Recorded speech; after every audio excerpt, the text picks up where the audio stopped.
बिस्मिल्लाहिर्रहमानिर्रहीम। अस्सलाम वालेकुम नाज़रीन, आपका मेज़बान सलाहुद्दीन भट्ट हाज़िर खिदमत।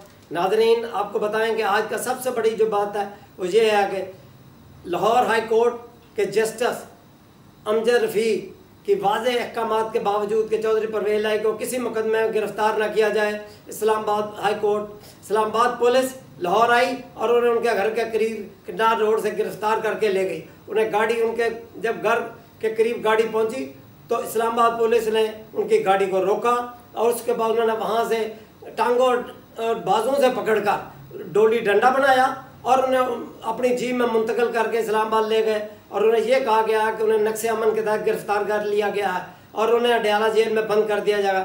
नाज़रीन, ये अदालतों के साथ क्या मजाक है और कानून किस तरफ जा रहा है? क्या ये आइन और कानून के साथ खिलवाड़ नहीं है?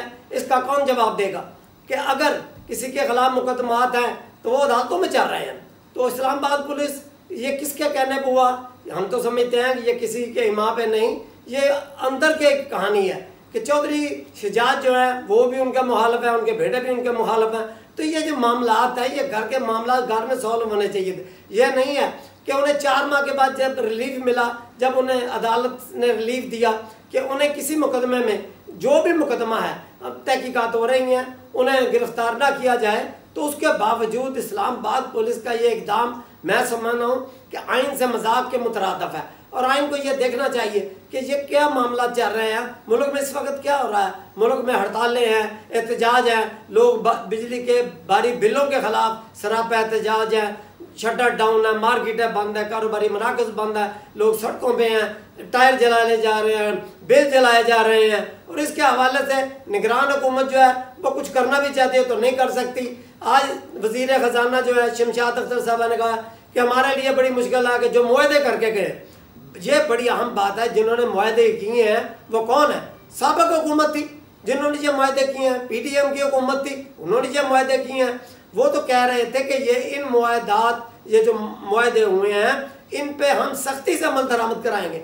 तो निगरान हुकूमत क्या कर रही सकती है? निगरान हुकूमत तो ये वज़ीर आज़म ने कहा कि हम तो रिलीफ देना चाहते हैं लेकिन हमारे हाथ में और हमारे बस में कुछ नहीं। भाई अगर आपके हाथ में कुछ नहीं है तो फिर अल्लाह हाफ़िज़ है। मैं समझता हूँ कि इस तरह की जो बातें हैं ये आवाम का दिल बहलाने के लिए नहीं है। आप आए हैं आवाम को रिलीफ देने, आप आए हैं मुल्क की मईशत को बेहतर करने, आप आए हैं जो महंगाई है उसको कम करने। इन कोई चीज़ों में आप इसमें हमें तो नज़र आता है नाकाम दिखाई दे रहे हैं। नाकाम क्यों हो गए हैं? हमें नज़र आता है कि साजिश के तहत जो जमातें सियासी जमातें हैं वो इसको नाकाम करना चाहती हैं। वो चाहती हैं आपके नाकाम हो, फिर दोबारा उनके चांसेस बने, फिर वो दोबारा आए। जब आप देख लें बिलावल भुट्टो जरदारी हो या कोई हो, वो भी ऐसी बातें कर रहे हैं कि जी हम आवाम के साथ हैं, गरीब आवाम के साथ। भाई कहाँ हैं आप? तो आवाम के साथ है ही नहीं। आवाम के साथ जो होते हैं वो बाहर निकलते हैं, सड़कों पर आपको होना चाहिए था। आपका खुर्शीद शाह वफाकी वज़ीर था, उन्होंने कुछ भी नहीं किया। आवाम को परेशानियाँ बिजली के बिल लेके आवाम कहाँ जाएँ? ना उनकी किस्तें हो रही हैं, ना आवाम को रिलीफ मिल रहा है और ये जो बातें हैं ये आवाम तक बड़ी परेशानी का बायस बन रही हैं। आवाम जाए तो कल पूरे मुल्क में इसके खिलाफ ये बिलों का एहतजाज होने जा रहा है। अवाम ये पूछने पे मजबूर है कि जमहूरियत कहाँ है, आइन कहाँ है, कानून कहाँ है। आज तो जो तीनों चीज़ों के साथ खिलवाड़ हो रहा है तो ये कौन इसका जिम्मेदार होगा, कौन इसका जवाबदेह होगा?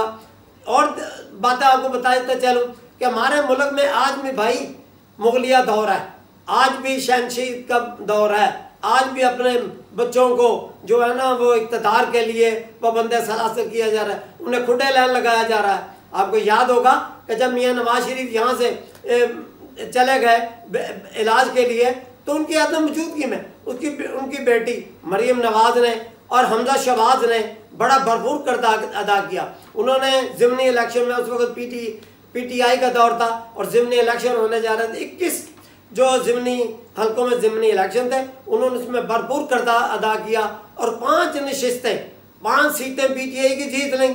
उन्हें तो ये था, मरीम नवाज को यह कहा गया था कि आप आने वाली वज़ीर आज़म है और जो हमजा शहबाज है ये वज़ीर आलम है। वो बड़े खुश थे, उन्होंने बड़ा काम किया। तो जब खीर पक गई तो मियाँ नवाज शरीफ ने कहा बेटा आप आराम करें, अभी आप ना समझ हैं ना समझदार नहीं हैं, आपका यह मामला नहीं है तो आप आराम से बैठे। तो फिर मरीम नवाज ने क्या किया? खुटे लाने लग गई, खामोश होकर बैठ गई। और ऊपर से जल्दी में ये तेल डाला कि आपको याद होगा कि कैप्टन सफदर जो है उन्होंने भी बड़ी कुर्बानी दी है। उन्होंने जब 1999 में मियां नवाज शरीफ को गिरफ्तार किया गया तो मुशर्रफ दौर में वो भी साथ थे। उन्होंने अपनी जवानी, अपनी मुलाजमत, अपना सब कुछ दांव पे लगा दिया। लेकिन क्या हुआ कि उन्होंने एक दिन पार्लियामेंट में कादियानियों के खिलाफ तकरीर कर दी। उन्होंने कहा कि जो भी बड़े बड़े उहदों पर फायज हैं, ये इशारा किस तरफ था सबको पता था। तो उन्होंने कहा कि ये जो कादियान है इनको उहदों से हटाया जाए। लेकिन उस वक्त मियां नवाज शरीफ जो है वो कादियानियों की हमायत कर चुके थे। वो कह रहे थे कि कादियानी हमारे बहन भाई हैं।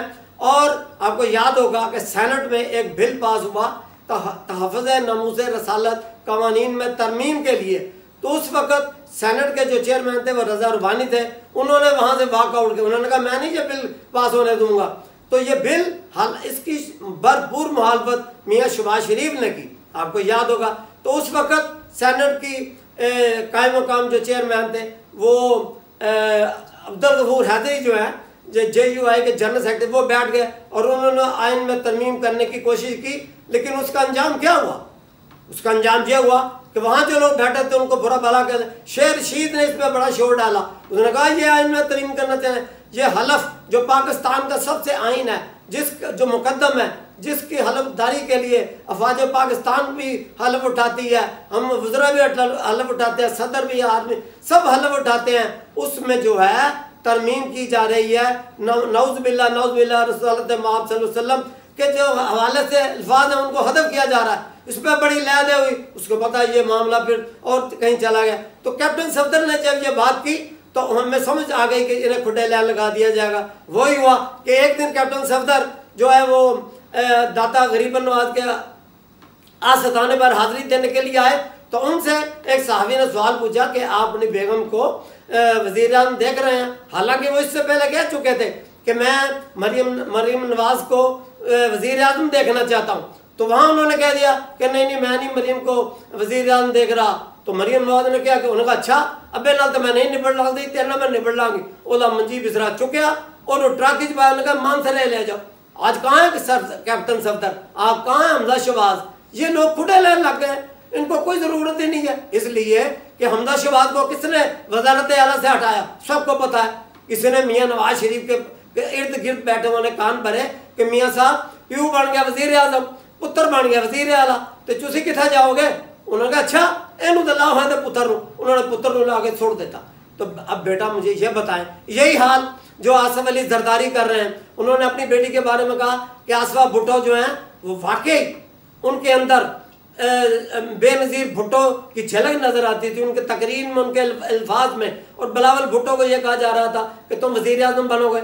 जब उन्होंने देखा कि ये जो लड़की है ये पर निकाल रही है, ये आने वाले वक्त में मेरे लिए खतरा बनेगी, तो उन्होंने उसका खुटे लान लगा दिया। अगर हम बात करें कि ये जो हमारे लीडरान हैं इन्हें चाहिए कि अब ये लीडर बने, अब ये कायद हैं, अब ये बैठे घरों में, इनकी रहनुमाई करें, खलीफे बने, ये गले अपने पास रखें, गलों की चाबी अपने पास रखें, जो भी है उसमें रखें, इनको बेशक दें, लेकिन नौजवान नस्ल को आगे आने दें ताकि लोगों को पता चले कि नौजवान नस्ल जो है अपने नौजवानों के लिए, अपने अवाम के लिए, इस मुल्क के लिए कुछ करना चाहती है। अगर नहीं करेंगे तो ये क्या कर सकते हैं?